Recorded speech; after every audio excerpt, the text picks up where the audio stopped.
Нийгмийн бодлогын байнгын орооны дарга эрхэм гишүүдээ олон хүүхэд төрүүлж өсгсөн эхийг урамшуулах тухай хуульд өөрчлөлт оруулах тухай хуулийн төслийг миний бие ард иргэдээс ирүүлсэн удаа дараагийн санал хүсэлтийг үндэслэн санаачилж Улсын их хурлын гишүүн Хүрлбаатарын Баасан Жаргал, Баяр Магнан Баярбаатар, Болдын Уянга, Сүхбаатарын Эрдэнэт, Сүхбаатарын Эрдэнэт нарын хамтаар Улсын их хурлд 2025 оны 6 сарын 24-ний өдөр өргөн мэдүүлсэн.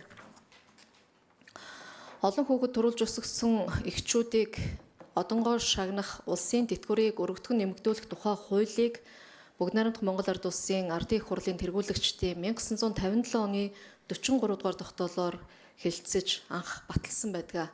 Энэ хууль нь 68 жилийн түүхтэй хууль юм.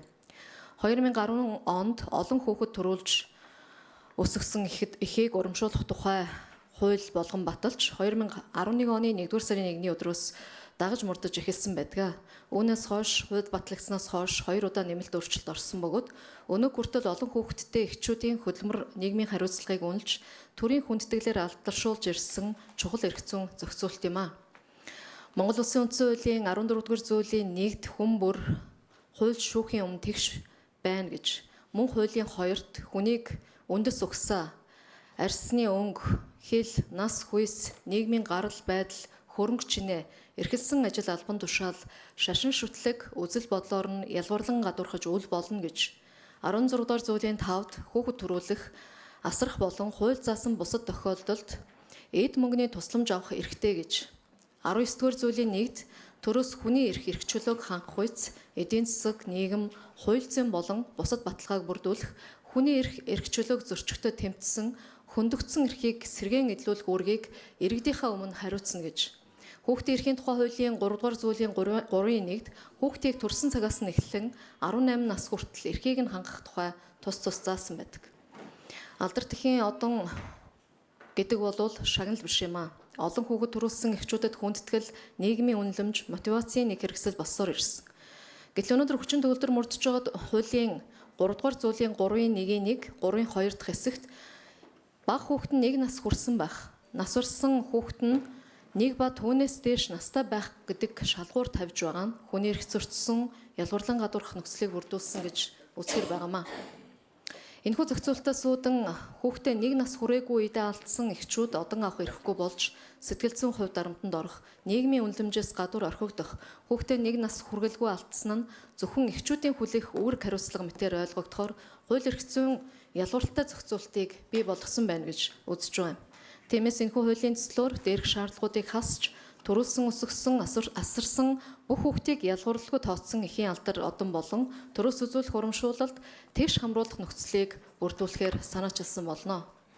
Мөн хууль санаачлагчаас цаашид эхчүүдийн үүрэг үн цэнийг төрийн хүндэтгэл урамшууллын хэлбэрээр эрх зүйн орчинд нь доктортой хадгалан үргэлжлүүлэх нь зүйтэй гэж үзэж байгааг онцлон тэмдэглэе. Хуулийн төсөл 2 зүйлтэй бөгөөд дараах агуулгыг тусгасан.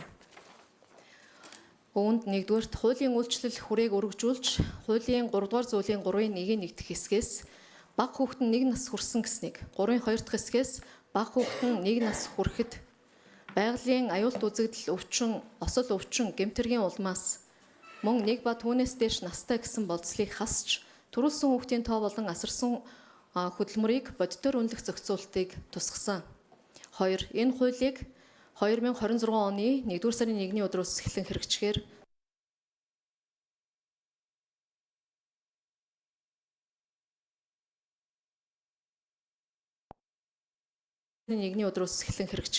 тусгасан болно. Хуулийн төсөл батлагдсанаар эхийн алдар 1-р зэргийн одон авах эхчүүдийн тоо 10,154, 2-р зэргийн одон авах эхчүүдийн тоо 27,140 болж нэмэгдэх бөгөөд үүнд 7.5 тэрбум төгрөгийн нэмэлт зардал шаардлагатай гэсэн урьдчилсан тооцоог үндэсний статистикийн орооноос хийсэн болно. Энэхүү зардал нь нийгмийн халамжийн төсвийн 0.2%-ийг эзлэх бөгөөд хүүхдийн эрхийг сэргээх, төрийн бодлого ялгуурлалгүй үйлчлэх нөхцөлийг бүрдүүлэх, хүн ам зүйн бодлогын хэрэгжилтэд үр өгөөжтэй бодит хөрөнгө оруулалт болно гэж хууль санаачлагчийн зүгээс үзэж байна.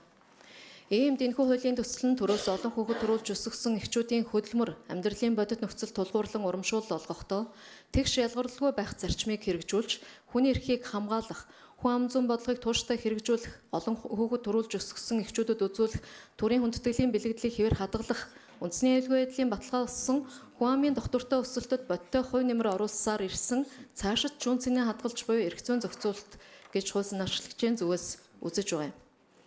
Иймд эрхэм байнгын орооны гишүүд та бүхэн олон хүүхэд төрүүлж өсгсөн эхийг урамшуулах тухай хуулийн төслийг хэлцгийг дэмжиж өгөхийг хүсье. Анхаарал хандуулсанд баярлалаа.